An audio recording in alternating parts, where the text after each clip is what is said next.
would turn against me. For as long as I can remember, my room had been my safe place.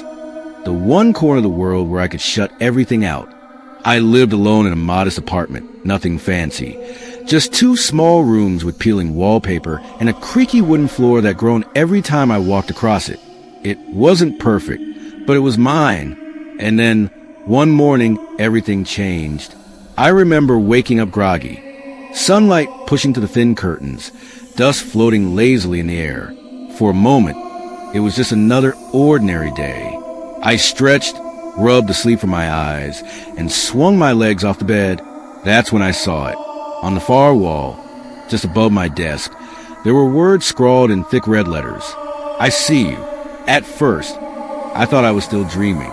The message was written in jagged strokes, almost as if someone had pressed the ink into the wall with anger. My heart started pounding in my chest. I froze, staring at it, the way you stare at fire hoping it'll disappear on its own. I whisper out loud, "What the hell?" My voice sounded small in the stillness of the room. The first explanation that came to me was a prank. Maybe someone had broken in while I was sleeping, but the doors were still locked, the chain was still bolted, and the windows were sealed shut from the inside. I checked them 3 times, my fingers trembling on the cold metal of the latches. The rational part of my brain kept searching for answers. Maybe I had written it myself, maybe in some weird half-asleep state, but the handwriting, it wasn't mine. The letters were sharp and slanted, almost angry-looking. And besides, I didn't even own a red marker or paint. I sat on the edge of my bed for a long time, staring at those words. My room felt different now, like someone else had been in here, breathing the same air I was breathing, standing over me as I slept. That thought made my skin crawl. The whole day, I tried to push it out of my head. I scrubbed at the wall with soap and water, but the red ink wouldn't fade. It was sunk deep into the wallpaper, staining it like blood. Finally, I dragged an old poster over the spot and taped it down, covering the words. Out of sight, out of mind, or so I thought. That night, as I lay in bed, I couldn't shake the feeling of being watched. Every creak of the floorboards in the apartment above me, every gust of wind rattling the window frame, all made me jump. I must have checked the locks 5 times before finally forcing myself to lie still. Sleep didn't come easy. I tossed and turned, my ears straining for the sound of someone moving in the dark. At one point, I thought I heard the faint scrape of something against the wall. My heart thudded, so hard it hurt. But when I turned on the lamp, there was nothing there, just the same shadows, just the same silence. By the time I finally drifted off, it was nearly dawn, and when I woke up again, there was another message. This one was just below the first, written as if it had been waiting there for me to open my eyes. Why did you cover me? When I saw the second message, I felt my whole body go cold. I remember just sitting there, staring at the words until the sunlight outside began to shift across the floor. My throat was dry, my heart hammering so loud I could hear it in my ears. Why did you cover me? It wasn't just words anymore, it felt personal. Whoever, or whatever, had written this, knew what I had done. They had seen me cover the first message. That meant they had been here. Again. I grabbed my phone and snapped a picture, my hands shaking so badly the first few shots were blurred. A part of me thought, if this was some kind of mental breakdown, I needed proof. Something I could look back at and say, no, it really happened.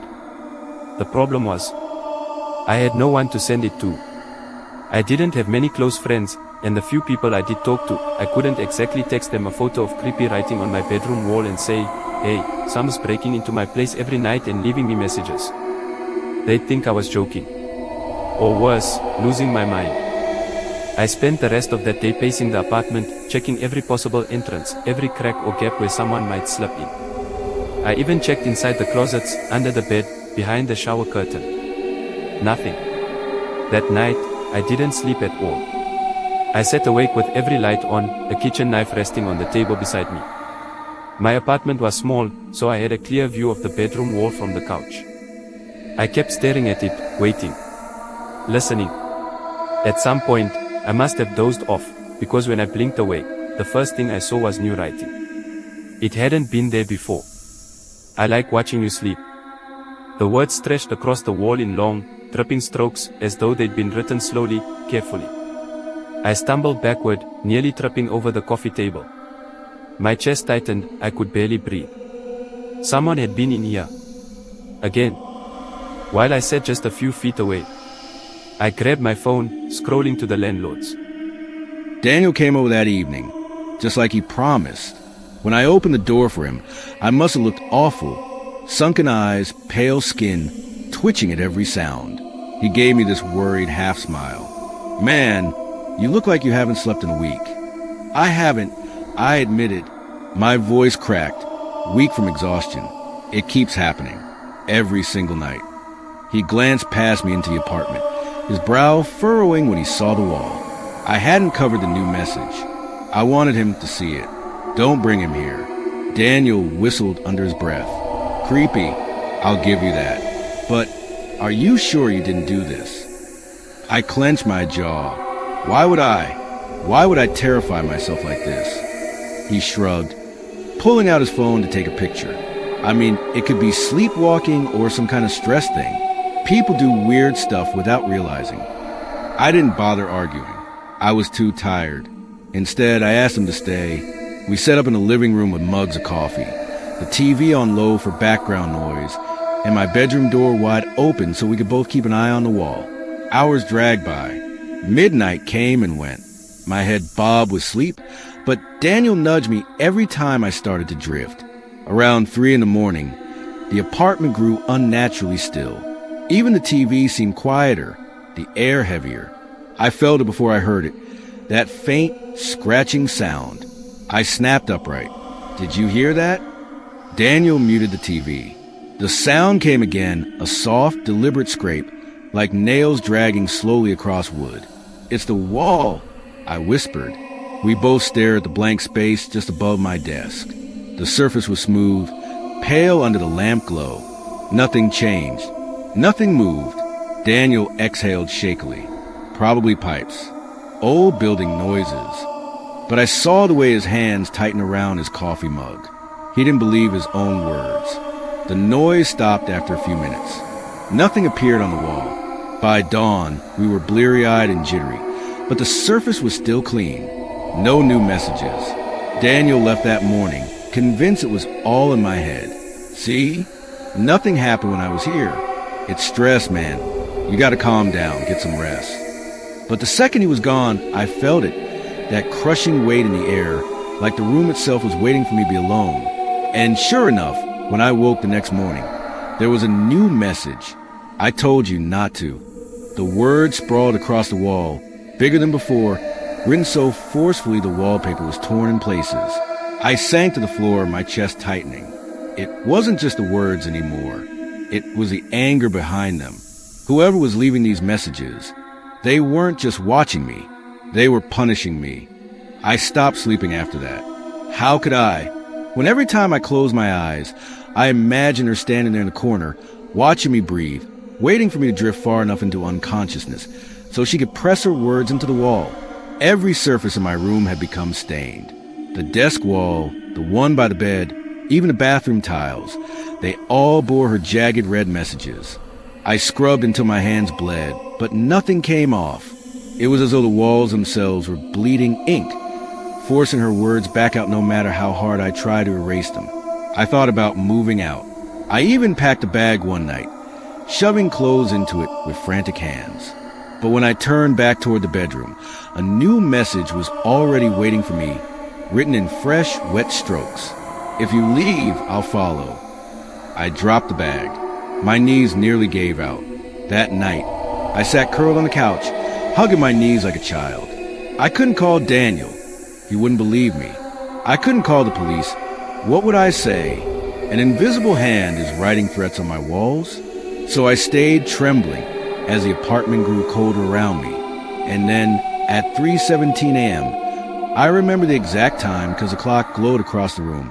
I heard it, the sound of chalky fingers dragging against the wall. This time, I didn't freeze. I forced myself to move, my legs shaking beneath me as I crossed the room. The wall was bare at first, but as I stared, the words began to appear, strokes forming right in front of me, letter by letter, written by a hand I couldn't see. Turn around. My breath hitched. Every instinct screamed at me not to. My throat burned as I whispered, "No, please." But something stronger than fear compelled me. Slowly, trembling, I turned, and she was there, the woman from the photograph. She stood in the corner of my room, half shadow, half flesh. Her hair hung in matted strands around her pale face. Her eyes were hollow, but they fixed on me with a hunger that made my stomach twist. Her lips parted in something that might have been a smile, or a sneer, or both. I stumbled back, hitting the desk. My voice cracked as I whispered, "What do you want from me?" The answer appeared behind me on the wall, scrawled with violent speed. "T.O. be remembered." Tears blurred my vision. My voice trembled. "You don't have to do this. I can help you. Before I could finish, the lights flickered. The air grew thick, heavy. The temperature plummeted until I could see my own breath. The wall behind her filled with words, overlapping, frantic, dozens of voices all at once. "He left me here." I cried for help. Nobody listened. I died alone. My chest tightened, every word cutting into me. She wasn't just haunting me. She was confessing. This was her story, her truth carved into my home. "I'm listening now," I whispered, tears streaming down my face. "I hear you." For a moment, she stilled. The frantic writing slowed, then stopped. Her hollow eyes softened, just a fraction, as though my words reached her. But then, another message bled onto the wall, stark and sharp. "It's your turn." My heart lurched. My turn. The walls pulsed with fresh ink. "Someone has to stay." I shook my head violently. No, please. "I can't, I won't." She stepped forward. My back hit the wall. Her form loomed closer, and for the first time, I smelled it, the faint metallic tang of iron, of dried blood. Her face leaned close enough that I felt the chill radiating from her skin. Her lips didn't move, but I heard her voice low and hollow, echoing inside my skull. I stayed. "Now you will, too." I don't remember what happened after that. When I woke, I was on the floor, the sunlight spilling weakly through the curtains. My head throbbed, my throat raw like I had been screaming. I scrambled up, looking for her, but the corner was empty. The walls were covered, every inch.